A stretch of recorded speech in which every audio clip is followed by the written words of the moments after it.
Assalamualaikum warahmatullahi wabarakatuh. Perkenalkan, nama saya Risa Anggia Putri dari kelas 2A dengan nomor induk mahasiswa 1951-2005, Pendidikan Matematika di Institut Pendidikan Indonesia.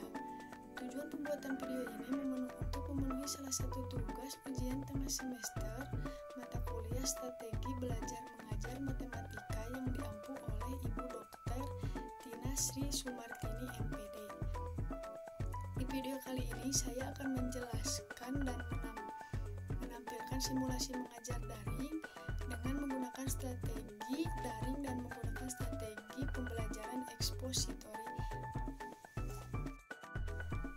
Apa sih strategi ekspositori? Strategi pembelajaran ekspositori adalah strategi pembelajaran yang penyampaian materinya secara verbal dan seorang pendidik kepada sekelompok peserta didik dengan maksud agar peserta dapat menguasai materi pembelajaran secara optimal. Strategi pembelajaran ekspositori cenderung menekankan penyampaian informasi yang bersumber dari buku teks, referensi, atau pengalaman pribadi. Adapun tujuan dari strategi pembelajaran ekspositori adalah memberikan pengetahuan dan keterampilan kepada peserta didik, pengetahuan dan keterampilan yang dianggap penting untuk peserta didik seperti informasi yang diberi kaitan dengan sains, matematika, kajian sosial, kesehatan, keselamatan, dan lain-lain, sering dapat dilakukan secara efisien dan efektif dengan menggunakan strategi pembelajaran ekspositori.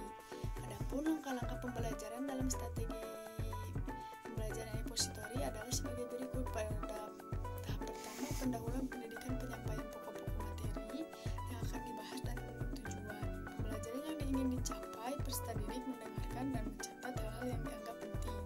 Kemudian pada tahap kedua, penyajian atas materi, pendidik menyampaikan materi pembelajaran dengan ceramah, dengan tanya jawab, kemudian dilanjutkan dengan demonstrasi untuk memperjelas materi yang disajikan, dan diakhiri dengan penyampaian latihan. Kemudian pada tahap terakhir atau pada tahap penutup, pendidik melaksanakan evaluasi berupa tes dan kegiatan tindak lanjut seperti penugasan dalam rangka perbaikan dan pemantapan atau pendalaman materi seperti misalnya remedial untuk memperbaiki nilai.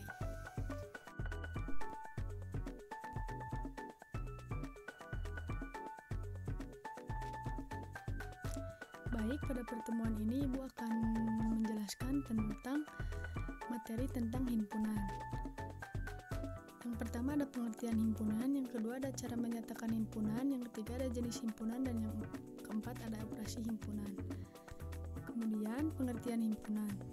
Himpunan didefinisikan sebagai kumpulan dari objek tertentu yang memiliki definisi yang jelas dan dianggap sebagai satu kesatuan. Adapun contoh himpunan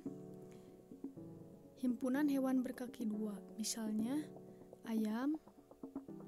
Himpunan bilangan asli 1, 2, 3, 4, dan seterusnya.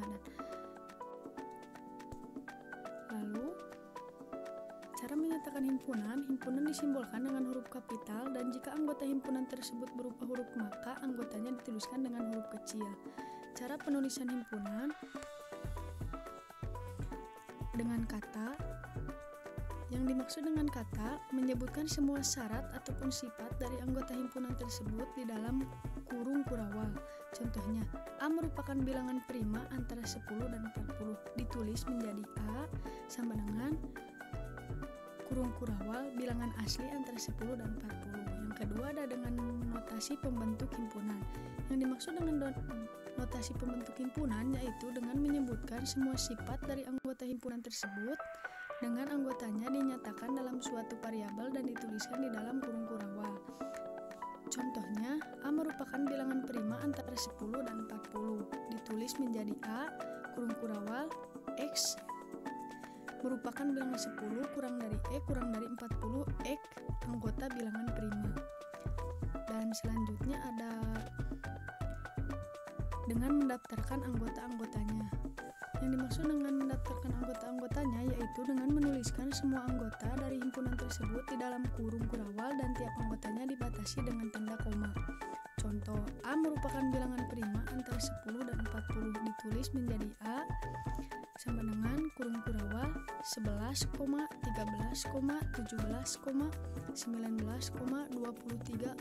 29, 31, 33, dan 37 tutup kurung kurawal. Selanjutnya ada jenis himpunan. Yang pertama ada himpunan semesta. Yang dimaksud dengan himpunan semesta sebagai himpunan yang memuat semua anggota ataupun objek. Yang dibicarakan himpunan semesta disimbolkan biasanya dengan huruf S. Kemudian ada himpunan kosong. Himpunan kosong didefinisikan sebagai himpunan yang tidak memiliki anggota. Himpunan kosong biasanya disimbolkan dengan huruf theta. Kemudian ada himpunan bagian. Himpunan bagian merupakan himpunan bagian B jika setiap anggota A juga anggota B dan dinotasikan A anggota B atau B anggota A. Kemudian ada operasi himpunan. Irisan. Yang pertama irisan dari dua himpunan A dan B adalah himpunan yang anggota-anggotanya ada di himpunan A dan ada di himpunan B. Irisan antara dua buah himpunan dinotasikan oleh tanda seperti huruf N seperti yang ada di gambar. Contoh soalnya A sama dengan kurung kurawal A, B, C, D, dan E. B sama dengan kurung kurawal B, C, E, G, dan K. Maka A irisan B sama dengan kurung kurawal B, C. Kemudian yang kedua ada gabungan. Gabungan dari dua himpunan A dan B adalah himpunan yang anggota-anggotanya merupakan gabungan dari anggota himpunan A dan himpunan B. Gabungan antara dua buah himpunan dinotasikan oleh tanda seperti huruf U. Gabungan antara dua buah himpunan dinotasikan oleh tanda seperti huruf U. Contoh soalnya adalah A sama dengan kurung kurawal A, B, C, D, dan E. B sama dengan kurung kurawal B, C, E, G, dan K. Maka A gabungan B sama dengan A, B, C, D, E, G, K. Kemudian yang ketiga ada selisih. A selisih B adalah himpunan dari anggota A yang tidak memuat anggota B. Selisih antara dua buah himpunan dinotasikan oleh tanda seperti strip. Contoh soal. Maka didapatkan A selisih B, A dan D. Kemudian komplement dari suatu himpunan adalah unsur-unsur yang ada pada himpunan universal kecuali anggota himpunan tersebut komplement dari A dinotasikan. Contoh soal. Maka komplement A 2, 4, 6, 8, dan 10. Kemudian ibu mempunyai latihan disertakan dengan pembahasannya. 1 diketahui A sama dengan kurung kurawal X sama dengan 4 kurang dari atau sama dengan E kurang dari 8 dan E anggota bilangan asli. B sama dengan kurung kurawal X sama dengan 6 kurang dari E kurang dari 10. X anggota bilangan cacah. Maka tentukanlah anggota dari A gabungan B. Pembahasannya sudah ada ya di sini. A gabungan B merupakan himpunan yang anggota-anggotanya adalah gabungan semua anggota A dan anggota B. Maka A gabungan B adalah 4, 5, 6, 7, 8, 9, 10. Kemudian ibu mempunyai soal kedua. Ini apakah kalian ada yang bisa mengerjakan? Jika ada, ini ibu akan menampilkan pembahasannya. A gabungan A irisan B merupakan himpunan yang anggotanya merupakan anggota P sekaligus merupakan anggota Q. Maka didapatkan seperti yang diperintahkan oleh soal.